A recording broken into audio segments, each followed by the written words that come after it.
Boa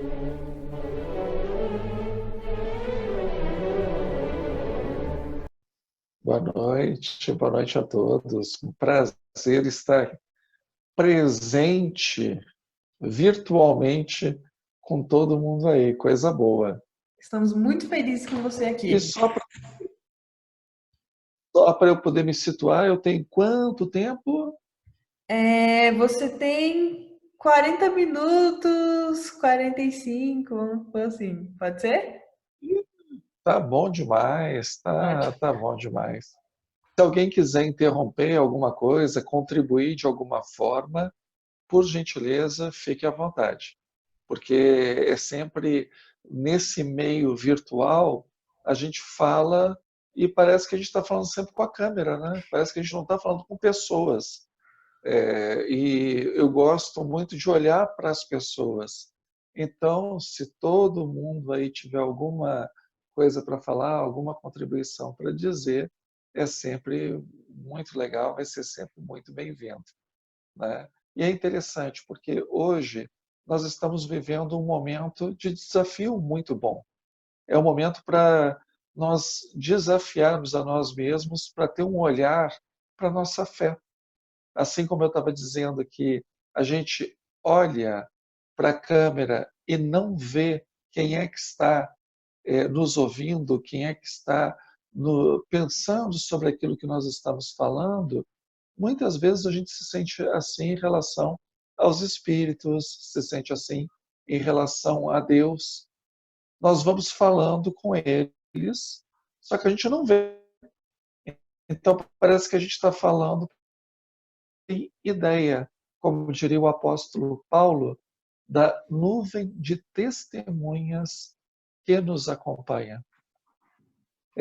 Do mesmo jeito, quando a gente anda na rua, são tantas câmeras de segurança nos condomínios, nos prédios, nos escritórios, nos consultórios, na rua, que nos acompanham e nós não fazemos a mínima ideia. Então, quando a gente pensa isso do ponto de vista espiritual, tem uma nuvem de testemunhas que acompanha aquilo que nós pensamos, aquilo que nós gostamos, aquilo que nós sentimos. Então não é só no mundo virtual, não. O mundo virtual está sendo uma prévia do que nós já vivenciamos enquanto encarnados no mundo espiritual. A gente já vive esse momento. E talvez um dos grandes desafios que nós estamos vivendo é a convivência em família, porque as pessoas normalmente estão envolvidas, né, com o colégio, com faculdade, com o cursinho, com o trabalho. É difícil reunir todo mundo junto. Mesmo quando reúne todo mundo para fazer alguma atividade, é sempre um ambiente meio disperso. Então, é um restaurante, é um churrasco, é uma festa. Agora não. Agora está todo mundo reunido em casa. Então, está olhando para a carinha de cada um, está disputando o mesmo espaço no sofá, né? O mesmo aparelho de controle remoto. E isso está nos dando uma oportunidade de revermos também as nossas relações familiares da melhor forma possível. E para nós espíritas, isso é uma bênção, porque quando a gente olha o aspecto da família, são essas almas com as quais nós viemos encarnados. Essas pessoas são as melhores pessoas escolhidas por nós antes de nós nascermos para o nosso progresso reencarnatório. E, puxa, a gente está tendo a oportunidade VIP de conviver com essa galera toda no nosso dia a dia. Está ali juntinho. Porque uma das coisas que é bastante interessante é quando a gente pensa, por exemplo, em relação aos espíritos, né? A gente pensa que os espíritos eles enxergam o que os encarnados enxergam. E os encarnados, nós temos um personagem, uma persona. De acordo com os nossos interesses, de uma maneira geral, Nós nos comportamos conforme a expectativa do grupo, do ambiente, do local, da pessoa que é a nossa interlocutora. Os desencarnados não.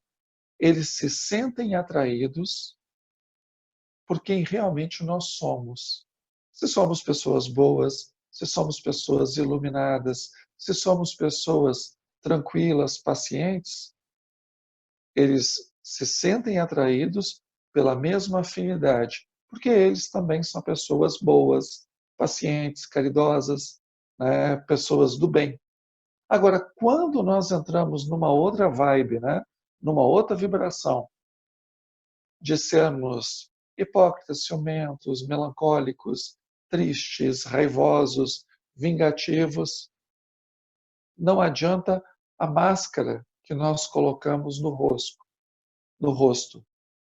Nós atraímos as pessoas desencarnadas que se afinizam com a nossa forma de ser. Então é muito curioso quando as pessoas, né, estão descobrindo o espiritismo e sempre se perguntam: ah, mas quem é que me acompanha? Quais são os espíritos que estão comigo?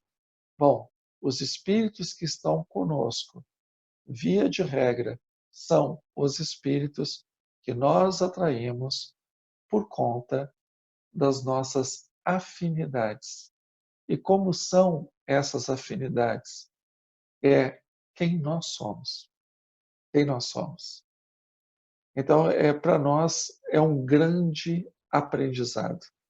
É uma forma maravilhosa da gente agora descobrir realmente como é que nós agimos, como é que nós pensamos, como é que nós nos comportamos. Diz muito de nós. Então, essa quarentena, nesse sentido, está sendo, assim, uma bênção fantástica. Está sendo um momento de ouro para que a gente possa estar bem imbuído daquilo que a gente quer, daquilo que a gente pretende. Não é fácil, não é fácil. Uma das coisas que eu aprendi quando eu comecei a morar sozinho, né, saí da casa dos meus pais, fui morar sozinho, foi ver que eu estava eu com os meus pensamentos, eu com os meus pensamentos, eu com as minhas atitudes, eu comigo mesmo. Como isso foi complicado no começo, porque vivendo em família, estava no burburinho, todo mundo com todo mundo. Então eu não sabia o meu gosto musical, porque eu vivia em família, tocava na rádio, no aparelho de som, a música de cada um. Eu não sabia a minha preferência das cores, porque a decoração da casa tinha sido feita pelos meus pais. Eu não sabia nem se eu era bagunceiro, porque normalmente a bagunça, quando existia, era coletiva e a arrumação, via de regra, quem fazia era minha mãe. A oportunidade de viver sozinho foi uma grande oportunidade de aprendizado. Foi uma grande oportunidade de instrução. E aí foi a parte que a gente pensa enquanto espíritas, vivendo agora em família, vivendo agora num período complicado de pandemia, vivendo agora numa quarentena, a nossa capacidade de amar com as pessoas mais próximas. E dessa capacidade de amar, dessa capacidade de estarmos juntos, dessa capacidade de convivência, aprender daí alguma coisa. E vem para o tema da nossa conversa, que é espíritas. Está lá no Evangelho segundo o Espiritismo. Espírito de verdade. Espíritas, amai-vos. O vosso primeiro mandamento. Instruí-vos, o segundo mandamento. São as duas asas da evolução. Porque vamos imaginar o seguinte: a gente vê um mendigo na rua e esse mendigo chega para nós e fala: moço, moça, eu estou passando fome. E a gente fala: puxa vida, que coisa, deixa eu comprar alguma coisa ali no mercado para você saciar a tua fome. Eu vou e compro uma lasanha congelada, entrego para o mendigo e digo assim para ele: pronto, meu irmão, aqui está essa lasanha congelada. que você possa saciar a sua fome, que a sua barriga possa ficar cheia. Uma ótima noite, bom descanso. Eu amei. É uma caridade, mas é uma caridade que não tem serventia, porque eu não usei a outra ferramenta que Deus me deu, a inteligência. Eu não parei para pensar que uma lasanha congelada, ela precisa de um forno para ser aquecida. E que o mendigo morando na rua, ele não vai ter esse eletrodoméstico. Amai-vos e instruí-vos. É a instrução que lapida o amor.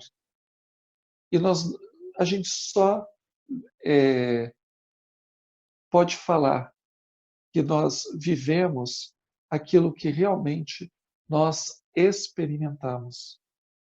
Vida não é teoria, vida não é o que eu acho, vida não é o que eu penso, vida não é o que eu quero, vida não é o que eu desejo, vida é o que eu vivo. A vida é o que eu vivo. E no mundo digital, o óbvio precisa ser lembrado. As pessoas acham que viver é aquilo que elas postam, é aquilo que elas interagem, é aquilo que elas dão like, que elas dão dislikes nas suas redes sociais, nos seus canais. E não é. Vida não é nem o que se fala. Vida é o que você efetivamente vive. Quanto mais você se instrui, quanto mais você aprende, quanto mais você medita sobre as coisas que fazem parte da tua vida, mais fácil é o caminho a ser trilhado. Porque a inteligência, o conhecimento, nos poupa de muitas tentativas frustradas. O processo de aprendizado, via de regra, ele se dá por tentativa e erro. O que significa isso? Que nós erramos para aprender. Dificilmente nós acertamos de primeira. Quando nós acertamos de primeira, normalmente é sorte. Mas, quando nós nos preparamos, nós diminuímos muito a incidência de erros. Nós diminuímos muito a margem de erro que nós temos, porque nós nos preparamos para algo, nós aprendemos com outras pessoas que conhecem aquele ofício, aquela arte, aquela viagem, aquela vivência, e com isso nós evitamos de bater cabeça. Aí é a importância da instrução. Mas a instrução sem a vivência, ela fica só na teoria. Daí a importância daquilo que o Espírito de verdade nos diz. Amai-vos e instruí-vos. E para quem vive num grupo, é muito importante o amor. O amor não é a gente pegar e tapar os olhos para os erros. O amor não é chamar a atenção daqueles que cometem atitudes que vão contra o equilíbrio do grupo. Isso não é amor, isso é omissão. As pessoas confundem o amor cobre uma multidão de pecados com o amor encobre uma multidão de pecados. Quem ama é justo. Então, por exemplo, no centro espírita, que é o nosso ambiente, quando nós vemos coisas erradas, quando nós vemos irmãos tendo atitudes que não são dignas de um local de oração, de aprendizado, de fraternidade, é nosso dever, enquanto espíritas, que amam a casa que frequentam, que amam a doutrina que professam, chamar a atenção desses irmãos e dessas irmãs com amor. Com amor.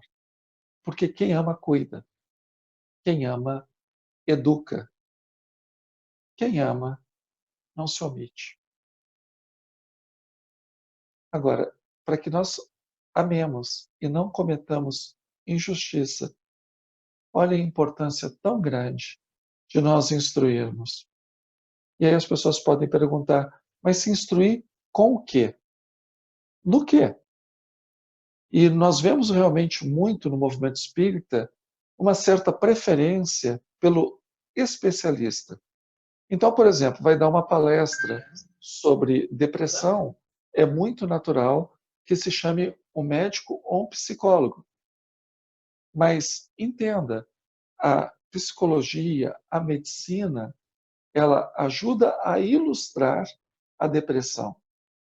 Mas em uma casa espírita, o que dá fundamento para a abordagem de um problema depressivo é o espiritismo. Num estudo sistematizado, é muito importante a contribuição da pedagogia, mas não podemos colocar o espiritismo a serviço da pedagogia.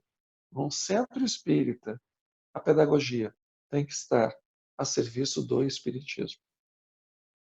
Sempre, qualquer área do conhecimento tem que dialogar no centro espírita com o espiritismo. Com certeza, mas são abordagens diferentes. Porque a abordagem espírita, ela visa o espírito. E é isso que as pessoas procuram numa casa espírita. Porque senão era mais fácil elas irem a uma palestra de um médico, irem a uma palestra de um psicólogo, irem à palestra de um pedagogo, de um advogado, de um administrador, de um sexólogo, sobre os assuntos que são a sua especialidade. Se elas vão a um centro espírita, elas procuram a luz do espiritismo, que pode utilizar todas essas áreas do conhecimento para ilustrar, para complementar, para enriquecer o seu ensino. Mas é sempre qualquer área do conhecimento dentro de um centro espírita, de acordo com as luzes que o espiritismo nos oferece. Cito um exemplo.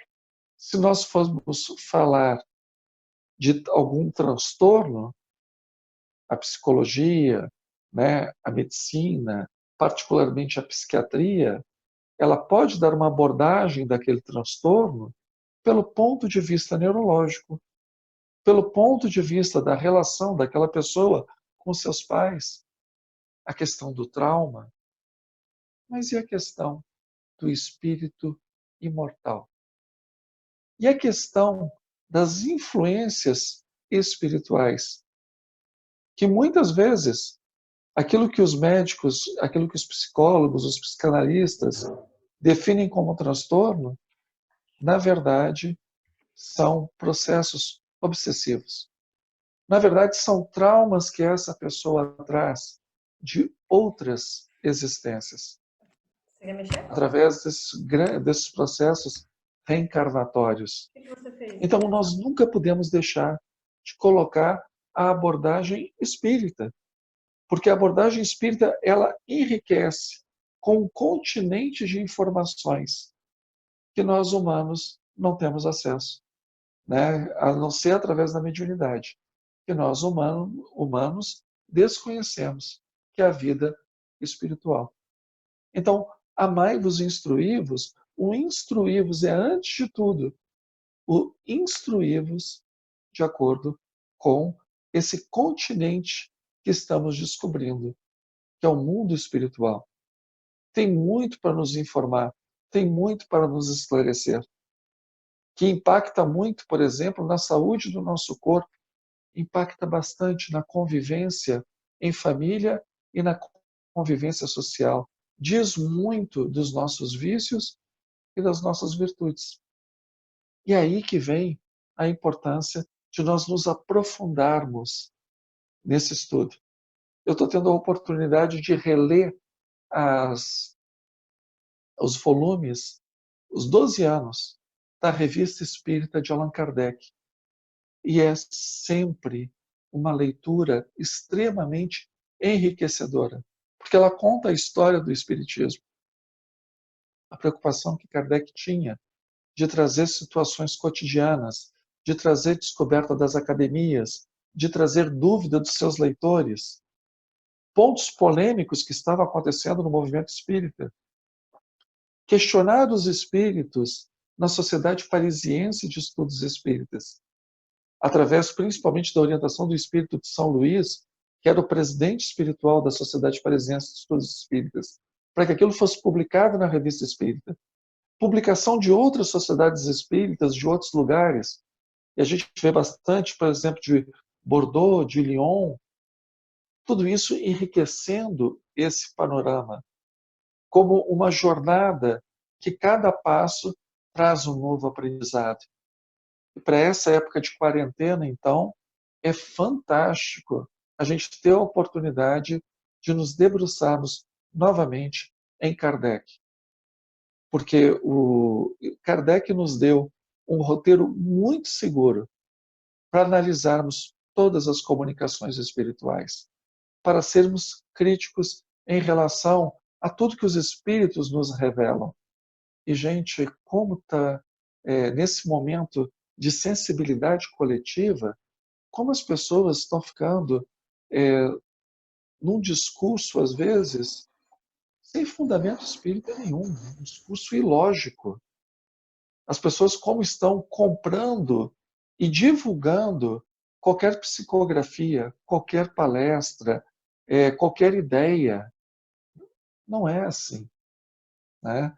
Os critérios que Kardec nos coloca como a da universalidade do ensino dos espíritos, ou seja, aquilo que a maioria dos espíritos concorda sobre um assunto, a racionalidade. Uma informação não pode ferir o caráter racional, a veracidade das informações, a moralidade, tudo que os espíritos publicam, tudo que os espíritos comunicam, é para que nós encarnados sejamos pessoas melhores. E, pelo contrário, o que a gente vê, parece que daqui a pouco vai bater um meteoro na Terra, vai ser feito uma grande peneira separando os bons dos maus. A gente traz um apocaliptismo, né, uma visão de final de mundo para dentro do espiritismo que não nos pertence. A humanidade, ela tem ciclos. Ela tem ciclos de evolução, ela tem ciclos de guerras, ela tem ciclos naturais de problemas como terremotos, tsunamis, maremotos, e etc. São ciclos, porque é um planeta dinâmico, com pessoas dinâmicas. E nós ainda, a maior parte da humanidade, ainda está muito longe desse momento de transição para um planeta de regeneração.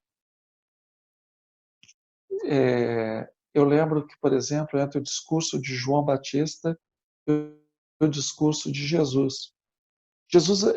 João Batista, melhor dizendo, acreditava que o terrível dia de Iavé, o Deus dos judeus, estava chegando. Que o machado estava pronto, que toda árvore que não desse frutos ia ser cortada. E aí Jesus já tinha um outro discurso.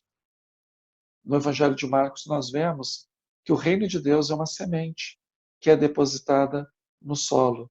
O reino de Deus, ele cresce enquanto as pessoas não estão vendo, é em segredo. Ele firma as suas raízes.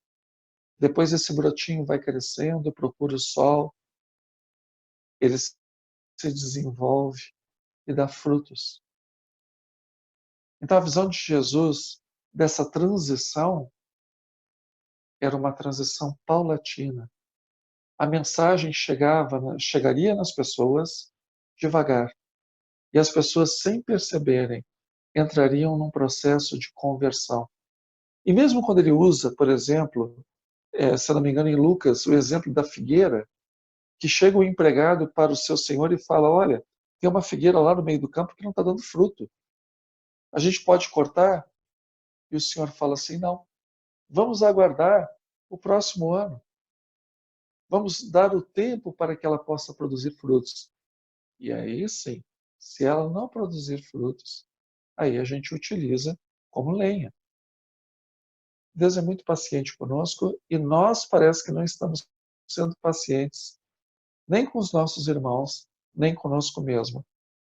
nós falamos que um planeta de provas e expiações vai para um planeta de regeneração até com data marcada. Não é assim que funciona.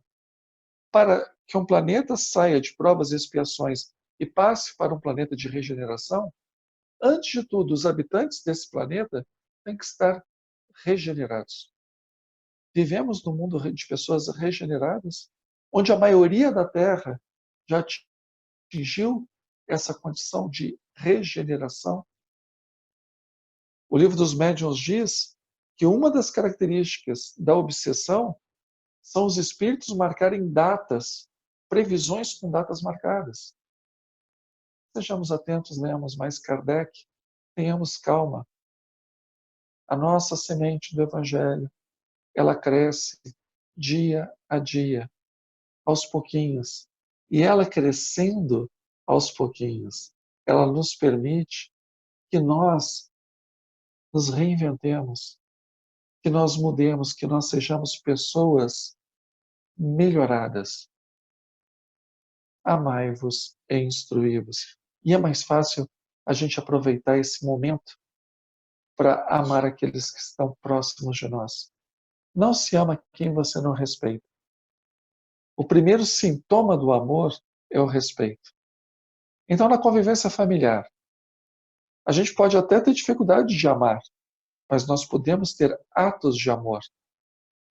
Isso vale também para o centro espírita. Nós podemos ter dificuldade de relacionamento.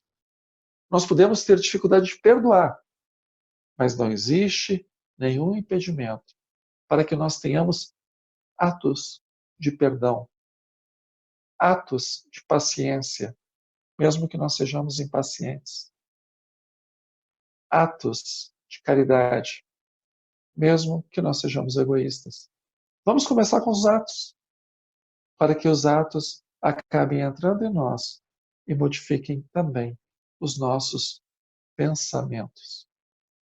Vamos começar em casa, com atos de respeito, atos de tolerância, atos de amor, para que possamos amar o próximo. Como diz Jesus, né? Como perguntaram para Jesus, quem é o próximo? O próximo é aquele que está do nosso lado. Né? Quando ele fala, essa pergunta é feita dentro da parábola do bom samaritano. Jesus responde: quem parece que foi mais próximo daquele homem que tinha sido assaltado, que tinha sido ferido e largado na estrada? Bom, o samaritano vai e faz o mesmo. Atos de caridade, atos de amor com as pessoas que estão mais próximas. A instrução do Evangelho nos dá esse guia seguro, esse manual de instrução de como nós podemos mexer na nossa vida sem estragar, né, o mecanismo das nossas almas. Eu acho que a gente tem aí um bom material de reflexão, tem aí bastante coisa. E aproveitar principalmente esse período que a gente está sendo inundado por notícias tão complicadas, notícias que as pessoas parecem que têm um prazer mórbido de mostrar só cadáveres, mostrar só fofoca, desavença, né, no campo político. A gente tirar um tempinho. É importante a gente conhecer o que está acontecendo no mundo, ter acesso a notícias, mas não ir saindo, né, de um noticiário para o outro, de um programa para o outro. E a nossa paz interior. Mergulharmos na nossa meditação. O que é a meditação? É trazer o pensamento para um local e aproveitar e observar aquele local do nosso pensamento e extrair dali lições para a nossa vida. As obras espíritas nos possibilitam isso. As obras de bons autores espíritas. Nem todo livro escrito por espírito é um livro espírita, porque nem todo livro escrito por um espírita ou por um espírito traz conteúdo doutrinário válido. O pessoal também fala muita besteira, escreve muita besteira. Procuremos bons autores, bons palestrantes. Na dúvida, tem um evangelho, na dúvida, tem o Livro dos Espíritos, tem o Evangelho segundo o Espiritismo, tem a Revista Espírita, tem as obras maravilhosas de médiuns consagrados como Chico Xavier, como Divaldo Pereira Franco, como Ivone do Amaral Pereira, romances lindos da Zilda Gama. Vamos aproveitar esse período que a gente está em casa para fazer as pazes com a literatura espírita, que normalmente nós não tínhamos tempo. E para aqueles que estão trabalhando, para aqueles que estão aí no dia a dia, aproveitar também no trajeto, aproveitar nos seus momentos de folga, para botar, tem tanto podcast legal, né? Para que a gente se instrua. E para que tenhamos amor, vamos começar primeiro com os atos de amor. Creio que já deu meu tempo, a gente pode ficar com isso, que dessa forma a gente chega longe. Abro a palavra para vocês agora. Jefferson, muito obrigada. Alguém gostaria de falar alguma coisa, algum comentário? Só falar aqui, eu escrevi no chat. Ou desativar seu próprio microfone, enfim, acho que somos capacitados já nessa ferramenta do Zoom. Algumas semanas já. Alguém gostaria de falar alguma coisa? Povo tímido? Pois é, né? Jefferson, Emília, tudo bem? Oi, Emília. Você falou aí que a humanidade vive em ciclos e que esse é mais um ciclo que nós estamos vivendo como uma forma de aprendizado. Eu queria que você discorresse mais sobre isso. Ok. Eu dou aula no meu centro espírita, no centro espírita que eu frequento, de cristianismo e espiritismo, um aspecto histórico, vindo desde o judaísmo, passando por Jesus, depois pela igreja cristã, depois sobre o crescimento dessa igreja, até nós termos a Igreja Católica Romana, e até chegar no espiritismo. E nesses estudos, que já tem mais de 20 anos, eu aprendi que a humanidade já passou por muitos momentos, e muitos momentos graves. Por exemplo, os judeus, em 586, o país deles foi completamente devastado pelo Império Babilônio. E o templo que eles julgavam que era a casa de Deus, o templo de Salomão, foi completamente destruído. As pessoas foram levadas como as que sobreviveram. A elite foi levada como escrava para a corte da Babilônia. Os rapazes foram castrados para serem eunucos, para servirem a Nabucodonosor. E aquelas pessoas ali naquele momento, elas achavam que estavam vivendo o final do mundo. Séculos mais tarde, por exemplo, teve um outro rei da Síria, na época que a Síria dominava aquela região que nós chamamos de Palestina, Antíoco Epifanes, ele queria impor a religião grega aos judeus.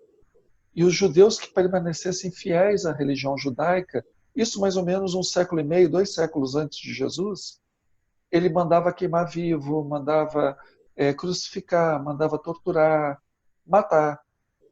E aquelas pessoas achavam que estavam vivendo o fim do mundo. Mas depois esse rei caiu. Eles conseguiram a independência. 1,5 século depois chegaram os romanos. E por volta do ano 66 até 70, eles entraram em guerra com os romanos. Jesus já tinha desencarnado há um bom tempo, né? E os romanos destruíram completamente Jerusalém. E aí nunca mais eles conseguiram reerguer o templo, que seria a casa do Deus deles, onde Deus habita no mundo. Para eles era o templo de Jerusalém. Tinha um local no templo, o templo ele era dividido em 3 peças. A peça mais interior, onde eles acreditavam que estava Deus, ou pelo menos a glória de Deus, se chamava Debir. Essa peça foi completamente incendiada, destruída. Ficou só um muro de um prédio que tinham tijolos do tamanho de carros, que hoje é o Muro das Lamentações. Os judeus acreditavam que estavam vivendo o fim dos tempos. E depois os cristãos, em 64, e principalmente na perseguição de Diocleciano, por volta do século III, terceiro, quarto, os cristãos também estavam sendo perseguidos em todo o Império Romano. Depois caiu Roma. Santo Agostinho dizia que, quando ele escreve a Cidade de Deus, que estava chegando ao fim dos tempos, ao fim de um ciclo, né? Por volta de 1400 tem a peste negra, matou metade da população da Terra.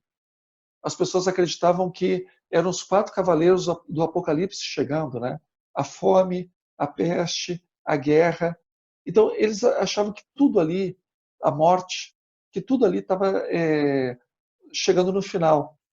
E, recentemente, nós vivemos a Primeira Guerra Mundial e a Segunda Grande Guerra.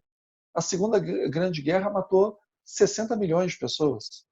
A gripe espanhola, no final da Primeira Guerra Mundial, matou também 60 milhões. Aliás, desculpa, a gripe espanhola matou 60 milhões de pessoas e a Segunda Guerra Mundial matou 40 milhões de pessoas. E a humanidade sobreviveu. A humanidade continuou. As pessoas continuaram com seus dramas, as pessoas continuaram com seus desejos.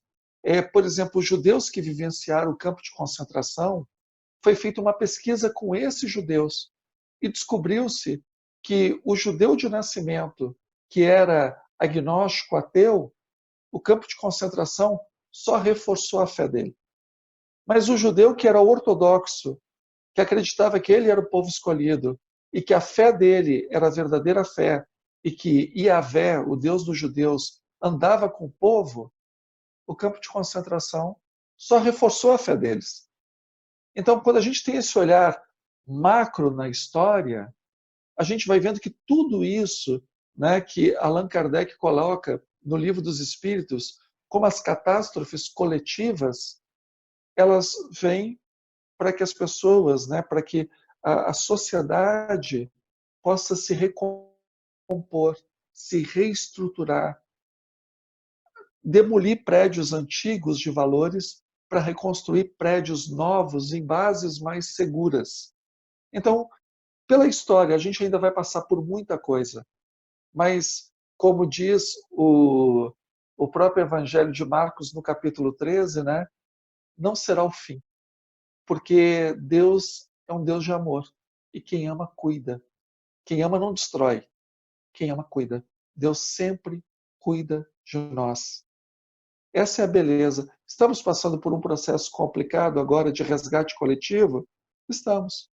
A humanidade provavelmente vai aprender bastante com isso, principalmente para outras epidemias que provavelmente, né, em futuros anos irão surgir.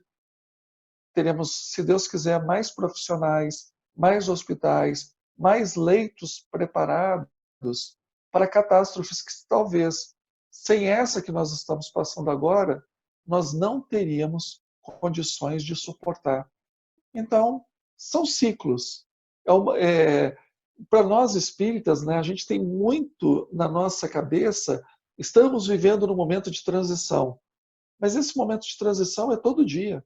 Todo dia vem espíritos novos e espíritos antigos saem. Quando nós pegamos, por exemplo, Kardec no livro A Gênese, ele diz que essa mudança gradual é a mudança da civilização para dias melhores. Então, sim, vivemos ciclos, vivemos momentos de desafio, mas tudo isso a gente não pode esquecer. Deus está no comando. Não está desencarnando uma pessoa, as pessoas não estão passando pelas dificuldades sem que Deus esteja olhando para isso e que essas experiências não sejam para o melhor de cada um de nós.